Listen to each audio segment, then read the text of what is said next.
अपार करुणा वरुणालय महापतित पावन, वास मात्र से हृदय में अद्भुत प्रेम प्रकाशित करने वाला ये श्री वृंदावन धाम है।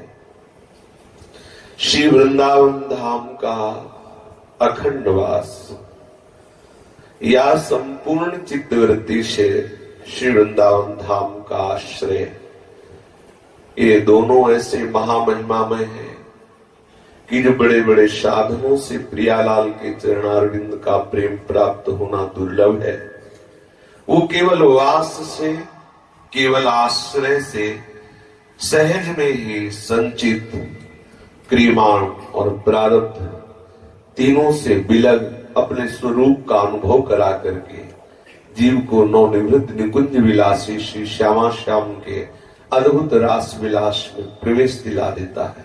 ये वृंदावन धाम अपार महिमा में है। बड़े भाग्यशाली हैं जिनके हृदय में बात बैठ गई है। माया बैठने नहीं देती। माया का कार्य है दृढ़ विश्वास ना होने देना, संशय खड़ा कर देना, विपरीत भावना पैदा कर देना, और भक्ति का कार्य है पूर्ण विश्वास करा देना, समस्त संशयों का नाश कर देना, अनुकूल भावना का उदय करा देना। ये भक्ति का प्रभाव है। बड़े भाग्यशाली हैं जिनको प्रभु के चरणारविंद की भक्ति में थोड़ी भी रुचि हो गई है, थोड़ी भी। इसीलिए सर्वश्रेष्ठ साधन शरणागति है। प्रभु आपकी योग्यता नहीं देखते, आप कितने योग्य महान हैं ये नहीं देखते। प्रभु ये भी नहीं देखते कि आप कितने नीच दुराचारी हैं, ये भी नहीं देखते। प्रभु की दृष्टि गुणों पे या अवगुणों पे नहीं होती। प्रभु की दृष्टि सिर्फ अपनेपन में होती है। ये समस्त शास्त्र का सार है, प्रभु से प्यार हो जाना, अपनापन हो जाना। आप कैसे हैं? बहुत बड़े गुणवान हैं, आप बड़े तपस्वी हैं, जितेंद्रिय हैं, ठीक है, लेकिन आपका प्रभु से प्यार नहीं, अपनापन नहीं, किस काम का? आप बहुत नीच हैं, दुराचारी हैं, अजितेंद्रिय हैं, आप में बिल्कुल पवित्रता नहीं है। लेकिन साधु समागम, भगवत कृपा या किसी विशेष घटना से आपके हृदय में ये बात आ गई कि हे करुणा में मैं जैसा हूं आपका हूं, हृदय से स्वीकार कर लिया, हे प्रभु, हे पतित पावन, मैं आपका हूं। बस आप निश्चित समझ लेना, प्रभु बिल्कुल नहीं देखते कि कैसा है, अपनेपन को देखते हैं। जो आपके हृदय में प्रभु के प्रति थोड़ा भी अपनापन हो, बात बच जाए। प्रभु से शरणागति के समान कोई साधक, कोई साधना, कोई तपस्या, कोई उपासना नहीं। सर्वश्रेष्ठ शरणागति प्रभु के चरणारविंद में अपनापन ही शरणागति है। शरणागत में साधना प्रधान नहीं होता है, आश्रय प्रधान वृत्ति शरणागत है। क्योंकि साधना प्रधान होने पर बल की वृत्ति रहती है, बल का आश्रय रहता है, अहम रहता है, और भगवत आश्रित जन से बड़ी उच्च कोटि की साधना होती है, पर वो भगवत कृपा से होती है, ऐसा प्रतिपल उनको अनुभव होता रहता है। वो साधना अभिमानी नहीं होता, क्योंकि उसमें कर्तृत्व भाव होता ही नहीं है। उसके हृदय में भाव रहता, मैं तो बहुत बलहीन हूं, मेरे में सामर्थ्य नहीं कि मैं कोई साधन कर सकूं। अगर कोई साधन बन रहा है तो प्रभु की कृपा से बन रहा है। शरणागत होकर के यदि चिंता करता है तो शरणागति में बहुत कलंक है। शरणागत में विपरीत भावना आ गई, कोई दुराचार प्रवृत्ति आ गई, या आपसे भजन नहीं बन रहा, आप जितेंद्रिय नहीं है, जैसा शास्त्र कहता है वैसे आचरण आपके नहीं है, इस बात का आपको दुख होगा, ना कि चिंता। ये बहुत सूक्ष्म विषय है। दुख, जैसे अभी थोड़ी देर पहले किसी साधक से कहा कि शरणागत को दुख होना स्वाभाविक है, क्योंकि प्रभु का है। मैं प्रभु के योग्य आचरण नहीं कर पा रहा, मैं प्रभु का सतत भजन नहीं कर पा रहा, मैं प्रभु की जैसी सेवा करनी चाहिए वैसी सेवा नहीं कर पा रहा, ये उसको दुख होगा, लेकिन उसे चिंता नहीं होगी, क्योंकि बहुत सर्वसमर्थ प्रभु की शरण में है, इसलिए चिंता नहीं होगी। जैसे अपने को खुशबू आ रही है, गुलगुला पकौड़ी कचौड़ी सब बन रहा है और मेरे लिए ही बन रहा है, भंडारा है, कोई भी पा सकता है। अब कितने समय वो पवाया जाएगा ये पता नहीं। भूख का दुख है, जो क्षुधा लगी उसका दुख है, लेकिन चिंता नहीं, क्योंकि वो बन रहा है, वो खुशबू आ रही है। और पवाने वाला उदारता पूर्वक ये कह चुका है कि तुम चाहे जैसे हो केवल यहां तक पहुंच जाओ, हम तुम्हें पवा देंगे, हमारे पास आ जाओ और ये भंडारा लग, जो तुम चाहो वो सब तुम्हें फ्री मिलेगा पाने को। ये वो पवाने वाले की घोषणा है, उसके आवाहन से हम यहां तक आ गए। भूख का दुख है लेकिन चिंता नहीं, क्यों? 56 भोग बन रहे हैं ना, वो मेरे लिए ही तो बन रहे हैं। बात समझ में आ रही ना? ऐसे ही भक्त शरणागत जो होता है उसे दुख होता है, प्रभु का होकर मेरे अंदर काम, प्रभु का होकर मेरे अंदर क्रोध, प्रभु का होकर ऐसी नीचता की वृत्तियां, हाय मेरे जीवन को कैसे धिक्कार करें हम, प्रभु की शरण में होकर ये क्या कर रहा हूं, क्या सोच रहा हूं, कैसे ये दुख होगा उसको, लेकिन चिंता नहीं होगी, क्योंकि पता है कि वो प्रभु की शरण में है। दूसरा उदाहरण, जैसे बड़े बाप का लड़का है, बिगड़ैल है, वो जानता है कि अरबों खरबों हमारे पिता के नाम जमा है, लेकिन पिता 1 रुपया भी उसे नहीं देता, तू बुरे आचरण करता है इसलिए तुझे नहीं दूंगा। उसे दुख है कि रुपया नहीं मिल रहा खर्चा करने के लिए, लेकिन वो चिंतित नहीं कि कल क्या होगा, क्योंकि पता है बाप के पास इतना जमा हो जाएगा, काम मेरे ही नाम आएगा। समझे? इन 2 उदाहरणों से, लौकिक उदाहरण है, साधक को यह समझना है कि शरणागत भक्त को प्रभु के भजन ना होना, प्रभु के अनुकूल न चलना, शास्त्र के अनुसार न चलना, सदाचार पालन न करना, इन सब बातों का उसे दुख होगा पर चिंता नहीं होगी, क्योंकि पता है अहम त्वाम सर्वपापेभ्यो मोक्षयिष्यामि मा शुचा अपचित् दुराचारो भजते माम अनन्य भाग साधुर्यो समन्तव्यः सम्यक् व्यवसिता हिसा। दुराचारी पुरुष ऐसा थोड़ी कि निरंतर राधे से शरण में हुआ तो शुरू कर दिया राधे श्याम राधे श्याम राधे श्याम, भूलेगा ही नहीं, वो तो सिद्ध हो गया, ऐसा नहीं। वर्तमान में भी वो दुराचार परायण ही है, लेकिन अंदर से उसने स्वीकार कर लिया, हे श्री कृष्ण मैं आपका हूं, समझ लो। अपचेत दुराचारो भजते माम अनन्य भाग। अभी तक दुराचारी रहा है, आज प्रभु की शरण में हो गया तो उससे दुराचार नहीं होगा क्या? अभ्यास है उसका, अरे एकदम ब्रेक मारो तो भी 10-5 तो सकिल जाएगी अगर गाड़ी रफ्तार से है। अगर 100 किलोमीटर की रेस से गाड़ी बहुत दूर से आ रही है और तत्काल ब्रेक मारो तो ब्रेक लगते लगते वो घसील जाएगी। ऐसे ही अनंत जन्मों से हमारी गाड़ी की रफ्तार विषय भोगों में जाती रही। आज हमें गुरु कृपा से पता चला ब्रेक मारो, इधर नहीं जाना इधर जाना है, तो भी ब्रेक मार के मोड़ते मोड़ते ले जाले कितने हाथ आगे सरक जाएगी। असत आचरण की प्रवृत्तियां ना चाहते हुए भी बलात् दुर्वासना मम सदा परिकर्षयन्ति। घबराना नहीं साधक को, दुख होगा निश्चित, क्योंकि साधक है, चिंता नहीं होनी चाहिए। अगर चिंता है तो शरणागति में बहुत बड़ा कलंक है चिंता करना। प्रभु की शरण में होकर प्रभु का पूरा विश्वास, पूरा भरोसा न रखना, ये प्रभु की शरणागति पर कलंक है और ये प्रभु के प्रति अपराध है। अपने दोषों को लेकर दुखी होना साधक में हो सकता है, लेकिन चिंता होने का तात्पर्य है शरणागति नहीं है, आपको अपने बल का अभिमान है, आपको अपने बल का अभिमान है। दोषों के मिटाने में तुम्हारी सामर्थ्य काम कर रही है, तुम्हारे अंदर है, तभी तुम चिंतित हो। यदि तुम्हारे अंदर सामर्थ्य नहीं, तुम शरणागत हो, तो तुम्हें दुख होगा लेकिन चिंता नहीं होगी, क्योंकि बहुत सामर्थ्यशाली हमारे करुणा में आराध्य देव शरण्य है। एक कृपा कोष से हमारे हृदय के सारे विकार नष्ट हो जाएंगे। आप सच्ची बताओ, प्रभु की योग्य सृष्टि में कोई था या है या होगा? कोई नहीं। जिसे वो बना ले, उसे वो बना ले, वो मच्छर को भी अपने योग्य बना देंगे और ब्रह्मा को भी वो फेल कर देंगे, ब्रह्मा को भी फेल कर देंगे। जिन्होंने सृष्टि रची है वो फेल कर दिया, इतिहास साक्षी पढ़ के देख लो। शिव विरंचिका मोह वो है बपुरान। ऐसे समर्थ प्रभु की शरण में होकर हमें चिंता नहीं करनी, पहला नियम ले लेना है। जहां कहीं कोई आपसे अपराधमयी वृत्ति हो, दुख होगा क्योंकि आप शरणागत हो, उसी समय आप देखो आपके हृदय की गति कहां जा रही, प्रभु की तरफ जा रही कि नहीं, कि हे प्रभु देखो कैसा ये हो रहा, हृदय में कैसी बात हो रही, प्रभु देखो ये है। अगर ये हो रहा है तो आप निश्चिंत हो जाओ, आप प्रभु की शरण में हो। बड़ी बड़ी जितेंद्रियता के परिणाम स्वरूप जिस रस को प्राप्त नहीं किया जाता, वो रस आपको इस वृत्ति से प्राप्त हो जाएगा। मैं प्रभु का हूं, प्रभु मेरे हैं, प्रियालाल जैसा भी हूं मैं आपका हूं। ये अहमता ममता प्रभु के चरणों में समर्पित करके चिंता रहित हो जाना।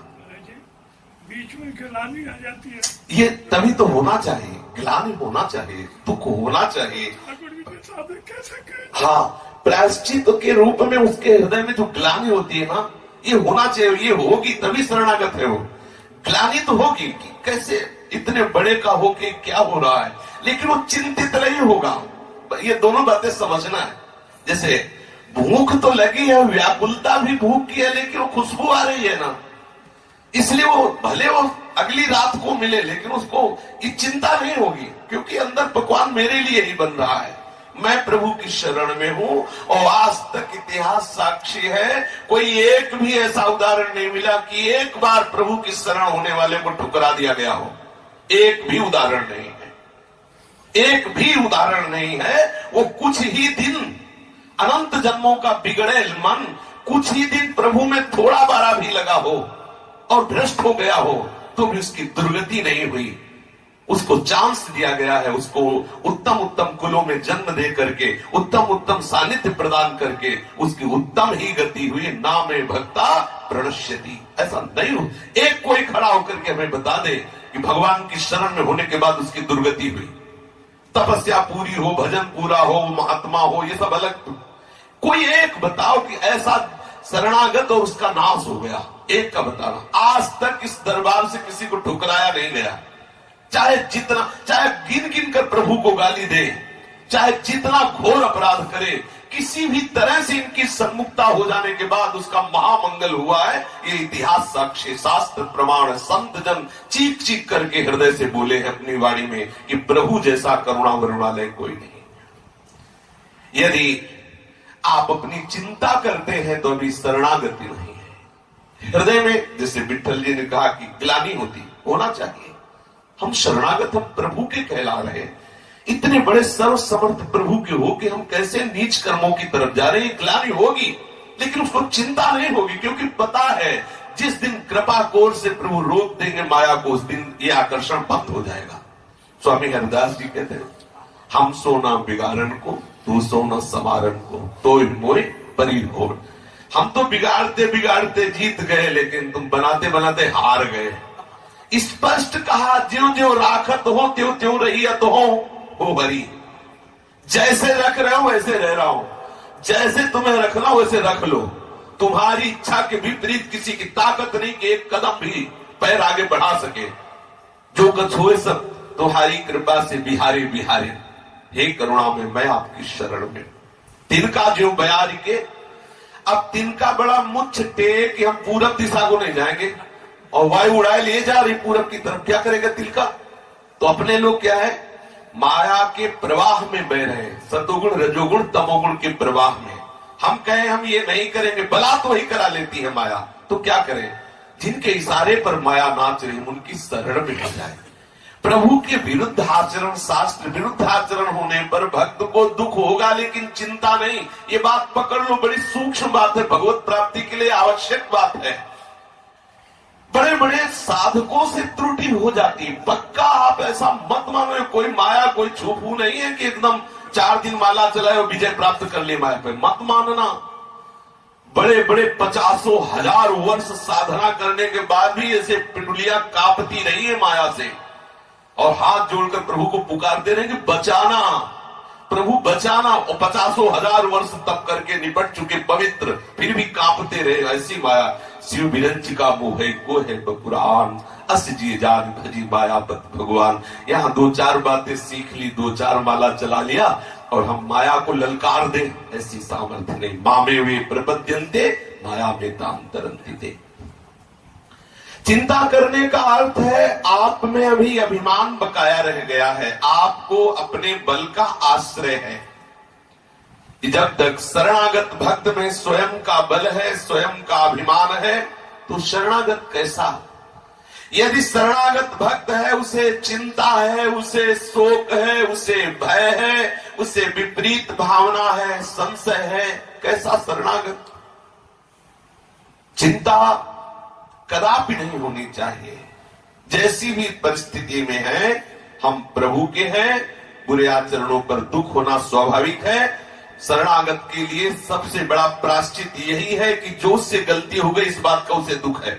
उसको अलग से कोई प्रायश्चित नहीं करना होता, उसको कोई अनुष्ठान नहीं करना होता। यमराज की ताकत नहीं किसी अपराध का उसे दंड दे सके, उसके लिए इतना ही दंड प्रभु का जन है। हृदय में उसके जलन हुई कि ऐसा क्यों हुआ, हो गया पाप का उसके प्रायश्चित। क्योंकि शरणागत कभी उत्साहित होकर कोई पाप कर ही नहीं सकता। जो प्रभु का जन, उसके द्वारा ऐसे कैसे हो सकता है? हाँ, कोई विवशता, कोई पूर्व संस्कार, कोई दुर्वासना ऐसे बलात् उसको आकर्षित कर रही, तो दुखी है अंदर से वो क्षुभित है। प्रभु के विरुद्ध आचरण कैसे हो रहा है? बस यही दुख, यही क्षोभ उसके समस्त विकारों का नाश कर देगा। शरणागत भक्त का भाव ठीक हो कि ना ठीक हो, शरणागत भक्त की वृत्तियां ठीक हो कि ना ठीक हो, शरणागत भक्त का आचरण शुद्ध हो कि ना हो, उसको चिंता नहीं करनी। उसको केवल ये चिंता करनी, मेरे प्रभु। अपने आप उसका भाव ठीक हो जाएगा, वृत्तियां ठीक हो जाएगी, आचरण शुद्ध हो जाएगी। भाव ठीक नहीं है, वृत्तियां ठीक नहीं, आचरण ठीक नहीं, इस बात का उसे दुख होगा, पर चिंता नहीं। क्योंकि शरण प्रभु सर्व सामर्थ्यशाली, वो हमारे भाव ठीक कर देंगे। कि एक बार किसी से कहा था कि यदि आप कुछ कर सकते हो तो करके देख लो, जब करने लायक ना रहना तब बता देना। ये जितना साधन है, ये तुम्हारे अहंकार को नष्ट करने के लिए है। करते करते जब आप बलहीन हो जाओगे और उस समय पुकारोगे, हे हरि, हे करुणामय प्रियाजू, मैं आपकी शरण में। अब यहां से वो बात बनेगी जिसे प्रेम कहते हैं, जिसे वो अद्भुत रस कहते हैं, ये शरणागति से ही। पर शरणागति में बड़ा आश्चर्य की बात है कि अहम बहुत बाधा पहुंचाता है। अर्जुन जी प्रभु से कह रहे हैं कि मेरे में कोई बुद्धि नहीं, कायरता रूपी दोष से युक्त हो चुका हूं, किसमें परम कल्याण है, मेरी बुद्धि ठीक निर्णय नहीं कर रही, मैं आपकी शरण में हूं। लगा कि हो गए शरणागत, पर बोले देखो हम एक बात कहते हैं, युद्ध नहीं करेंगे। अर्जुन जी प्रभु से कह रहे, पहले तो कह रहे मैं आपकी शरण में हूं, और फिर बोले हे केशव मैं आपसे सत्य कहता हूं, युद्ध नहीं करूंगा। तो भगवान हंसे कि वारे शरणागत, पहले तो कहते हो हम आपकी शरण में, फिर कहते हो मैं नहीं करूंगा। अब शरणागत में बल कहां, करूंगा या नहीं करूंगा? वो तो यंत्र हो गया, शरण जैसा चाहे वैसा चला। ये शरणागत सर्व समर्थ साधन भी है और सिद्धावस्था भी है। बहुत सुलझ करके अगर आप इस शरणागति के भाव को समझ लेंगे तो बहुत आनंद की अनुभूति होने, हर स्थिति में आप बेपरवाह पड़े रहेंगे। जब शरणागति सिद्ध हुई तो हरिराम व्यास जी बोल उठे, काहू के बल भजन को। देखो भजन का भी बल अभी शरणागति की पूर्णता का बोधक नहीं है, ध्यान रखना। बल भजन का है, शरण्य प्रभु का नहीं है। सूक्ष्मता की बात है। काहू के बल भजन को, काहू के आचार, व्यास भरोसे कुंवरी के, सोवत पाऊं पसार। किसी को सदाचार जितेंद्रियता का बल है, किसी को भजन का बल है। हरिराम व्यास का भरोसा है, मैं पैर फैलाकर साथ बेपरवाह होकर प्यारी जू के भरोसे पे हूं। क्या भजन नहीं हो रहा? प्रति सेकेंड प्यारी जू का चिंतन हो रहा, क्योंकि जिसके हम अधीन होते हैं उसी का चिंतन होता है, जिसके हम आश्रित होते हैं उसी का चिंतन होता है। तो शरणागत को चाहे बहुत सुलझने का विषय चल रहा। शरणागत से बढ़कर कुछ साधन नहीं है और कोई सिद्धावस्था नहीं है। दोनों बात समझ। ये हरिराम व्यास जी की सिद्धावस्था है। काहू के बल भजन को काहू के आचार, व्यास भरोसे कुंवर के सोवत भाव। कबीरदास जी कहते हैं कि हमारा राम भजन करता है। कहीं कहीं किसी पद में कहा है कि मैं भजन क्यों करूं, मेरा भजन राम करता है। अब सोचो, ये कबीरदास जी की इसमें भगवत्ता की बात नहीं कर रहे, इसमें प्रभु के वात्सल्य की बात करें। जैसे माँ बच्चे को दुलार करती, माँ बच्चे का चिंतन करता है और बच्चा बेपरवाह पड़ा है, आगे मुद्दे लघु शंका के सब, उसको कोई मतलब नहीं। ये माँ का विषय कि आए साफ करे, आगे उसे सुगंधित द्रव्य लगावे और पोशाक पहनावे, ये उसका विषय है। कबीरदास जी कह रहे हैं अब मैं भजन नहीं करता, मेरा भजन राम करता है। माला जपो न कर जपो, मुख से कहो न राम, हरि मेरा सुमिरन करे मैं पायो। ये मैं पायो, हरि मेरा सुमिरन करे मैं पायो विश्राम। इसकी सूक्ष्मता पर जाइए। पूर्ण आश्रय, पूर्ण समर्पण, अहम मैं बल सब समर्पित हो गया प्रीतम के चरणों में। अच्छा, इसमें खास बात है कुछ करने से होता नहीं। अभी जैसे होता तो अच्छा ये बताओ स्थिति कैसे आएगी, क्या करें। तो जब ये करने की बात होती तो बोले ये करो, फिर ये करो, ये करो, ये करो। जब करते करते और निराश हो गया, बोले अब ऊर्जा शक्ति नहीं रही, तो बोले ऐसे हो जाओ आत्मसमर्पण। ये आत्मसमर्पण नवी भक्ति क्यों रखी गई। और तुलसीदास जी कहते हैं कि बिगड़ी जन्म अनेक की अब ही सुधरे आज। क्या आत्मसमर्पण करो, पहले आत्मसमर्पण करो। गोस्वामी तुलसीदास जी कह रहे पहले आत्मसमर्पण करो। बिगड़ी जन्म अनेक की अब ही सुधरे आज, हो ही राम को। और भागवत सिद्धांत, भक्ति सिद्धांत जो है वो नवी भक्ति बता रहा है आत्मसमर्पण। श्रवणम कीर्तनम विष्णु स्मरणम पाद सेवनम अर्चनम बंदनम दास्यम सख्य आत्मनिवेदनम। आत्मनिवेदन इसीलिए आखिरी में रखा गया कि आत्मनिवेदन बड़ा कठिन है। देहाभिमानी जीव कर्ता भाव, भोक्ता भाव से अपने को ऐसा बांधे हुए है कि वो आत्मसमर्पण करने की योग्यता खो दिया। जबकि आत्मसमर्पण में कोई योग्यता नहीं चाहिए। आत्मसमर्पण होता ही अयोग्यता में है। जब कोई योग्यता नहीं होती तब आत्मसमर्पण होता है। तो आखिरी में क्यों रखा गया, दौड़ लो दौड़ लो। दौड़ते दौड़ते दौड़ते जब गिर पड़ना, हार जाना और पुकारना, तो वही शरणागति हो जाएगी, वही आत्मसमर्पण। तो काहे को भैया इतने किलोमीटर दौड़ोगे, अभी से हो जाओ ना। बिगड़ी जन्म अनेक की अब ही सुधरे आज, पर ये दयाभिमानी जी मानेगा नहीं। वो जैसे अभी एकांतिक चर्चा में एक भगत जी ने प्रश्न किया, श्री जी के शरणागत है कि हम नर्मदा जी की परिक्रमा करने का आदेश चाहते हैं। तो वो भाई क्यों नर्मदा जी की परिक्रमा, बोले वैराग्य बढ़ाती है। तुमका वृंदावन की एक कण में इतनी सामर्थ्य है कि महाप्रेम रस में डुबो देगी। वैराग्य का फल है अनुराग। अगर वैराग्य केवल है और अनुराग नहीं है तो वैराग्य हमारे लिए घास फूस है, किसी काम का नहीं है। जोग कुजोग ज्ञान अज्ञानु, जहां नहीं राम प्रेम परधानु, सो सब धर्म कर्म जल जाओ, जहां राम पद पंकज उठाओ। एक का वृंदावन की रज लगाने से जो लाभ मिलेगा वो सैकड़ों परिक्रमा नर्मदा करने से नहीं मिलेगा। नर्मदा जी वैराग्य की चरम अवस्था, अर्थात आपको तीनों देह से भले अतीत कर दे, लेकिन आपको वृंदावन नवनिवृत्त निकुंज का प्रेम रस प्रदान नहीं करेंगी। वो नर्मदा महारानी से नहीं मिलेगा, वो वृंदावन रजरानी से मिलेगा। अच्छा, अगर कोई नर्मदा जी की उपासना में रत है तुम उसका विरोध नहीं करते, लेकिन जो हमारी श्री जी का शरणागत है, अगर वो हमसे आज्ञा मांगे कि नर्मदा जी की परिक्रमा तो बुद्धि मारी गई है, काहे को भटकोगे जाके कोल भीलों के बीच में। अरे वृंदावन के रसिकों के बीच में राधा राधा बोलो, रज में लौटो, यहाँ की हवा आपको प्रेमी बना देगी। पर यह है कि सहज सरलता से जो बात बनती है वो जीव को विश्वास नहीं होता। अगर प्यार से दुलार करके उसको बता दो कि देखो ये है, ऐसा करो तो तुम्हें श्री जी मिल जाएंगे, तो उसको लगेगा ठग तो नहीं रहे।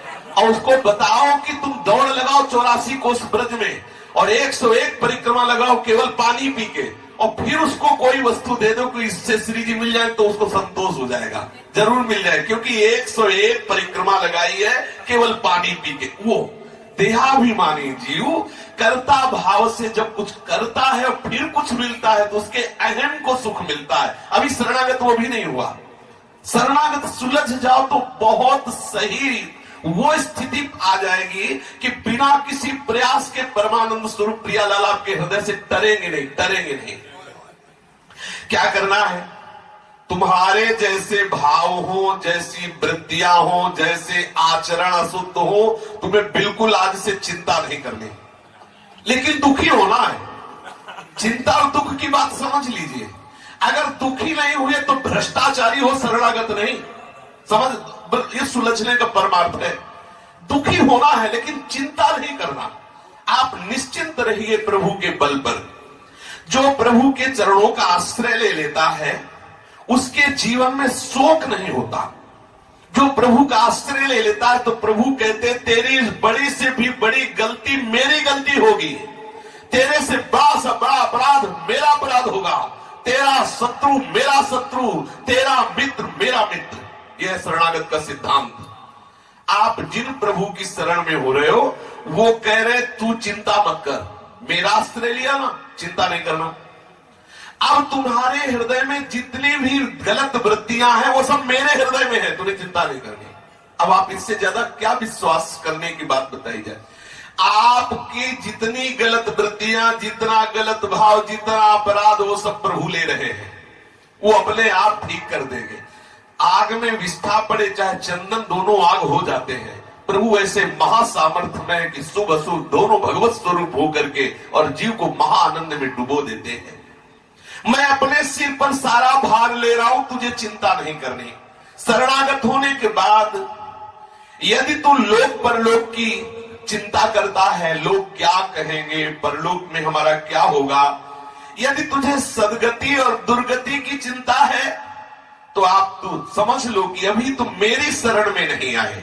मेरी शरण में होने के बाद दिविवा भूविवा ममास्तु वासो नरके वा नरकांतक प्रकामं अवधीरित सारदार बिंदु चरणौ ते मरणे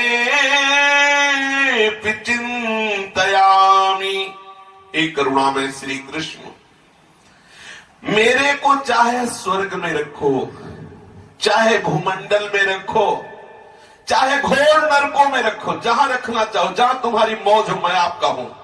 भगवत ऋषि जी कहते हैं नरक स्वर्ग अपवर्ग आस नहीं त्रास है, जहां रखो तार रहो मान सुख राशि है। जो कराना चाहो वो करो, मैं आपका हूं। इस विषय में मेरा कभी कुछ भी कहना मत मानना, केवल अपने मन की करना। शरणागत की बात सुन लो, जहां रखना चाहो वहां रखो, जो कराना चाहो वो कराओ। बस मेरी मांग यही है कि हे शरद ऋतु के कमल की शोभा को तिरस्कृत करने वाले ये आपके जो सुंदर चरणारविंद है, ये भयंकर से भयंकर विपरीत स्थिति में भी मेरे हृदय से कभी न जाए।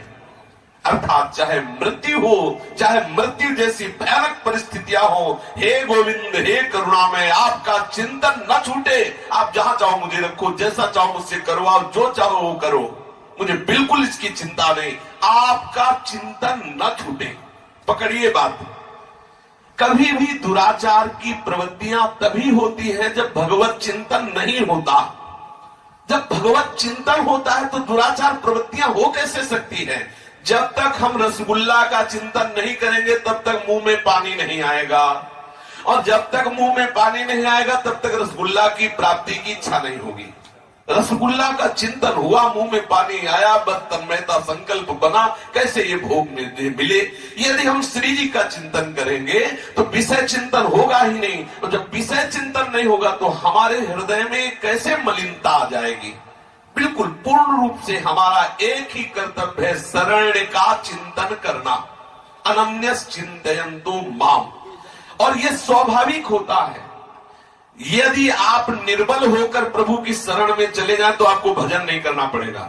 विश्वास कर लीजिए, भजन अपने आप होगा, प्रतिपल होगा। अपने अंदर कोई न कोई बल है तभी वो भजन नहीं होने दे रहा। बोलो क्या करें? तो करो, अभी करो। बोले आपसे ना करें तो कुछ नहीं करेंगे, ये भी तो बल है। सुलझ जाओ, सुलझला है केवल। बोले बहुत विचित्र पहली बाबा बता रहा है, करना भी नहीं भी करना। करें तो क्या करें हम? वो जो थोड़ा सुलझा नहीं, जब परेशान हो जाएगी कि आखिरकार ये बात क्या बताना चाहते हैं।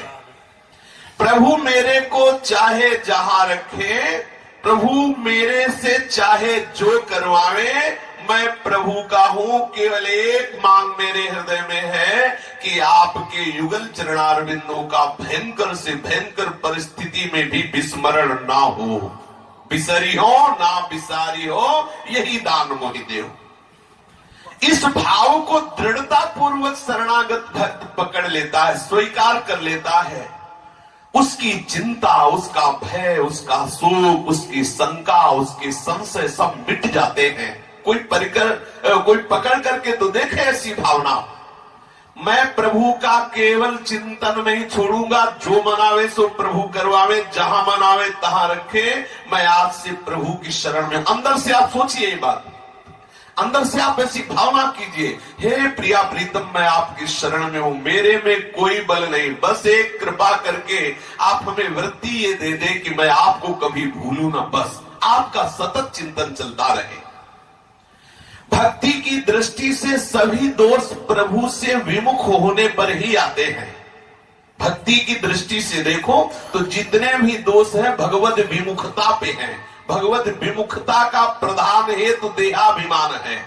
निर्दोष भगवत सम्मुखता में जितनी भी दैवी संपदा है वो प्रभु के शरणागत में उदित होती है। शरणागत होती है, देहाभिमान नष्ट हो जाता है, इसलिए सारे दोष नष्ट हो जाते हैं। प्रभु के सम्मुख होने पर संसार और शरीर के आश्रय के संस्कार रहते हैं, जो प्रभु के संबंध की दृढ़ता होने पर मिट जाते हैं। उनके मिटने पर सारे दोष मिट जाते हैं। संबंध का दृढ़ होना क्या है? किसी भी तरह से कोई चिंता ना होना, कोई भय ना होना, कोई शोक ना होना, कोई शंका ना होना, कभी परीक्षा की भावना ना आना, कभी विपरीत भावना ना होना। जब भक्त अपनी मानी हुई वस्तुओं सहित अपने आप को प्रभु को समर्पित कर देता है तो उसको लौकिक पारलौकिक कोई चिंता नहीं होती। असली बात अभी हमारा समर्पण कमजोर है, इसलिए भय और चिंताएं आदि लगते हैं। जब मेरा कुछ है नहीं तो चिंता क्या करना। अच्छा, जैसे आप मार्ग से जा रहे हो और मालिक ने आपको कोई धनराशि दी हो और आप पहले से कह रहे हो कि देखो बहुत कमजोर आदमी है, अगर कोई भी छीन ले तो इसमें हमारा दोष है, वो बोले तुम निश्चिंत होकर ले जाओ, हम बचा लेंगे। अगर कोई छीन ले जाता है तो तुम्हें चिंता नहीं करनी। अब वो मार्ग में जा रहा है, अब वो निश्चिंत रहेगा। छिन जाएगी तो हमने पहले बात कह दी कि आपकी वस्तु है, आपको रक्षा करनी करना, मेरे में बल नहीं है। ऐसे ही ये शरीर, ये प्राण, ये मन, ये इंद्रिया, ये वृत्ति, ये वास्तविक प्रभु के लिए है।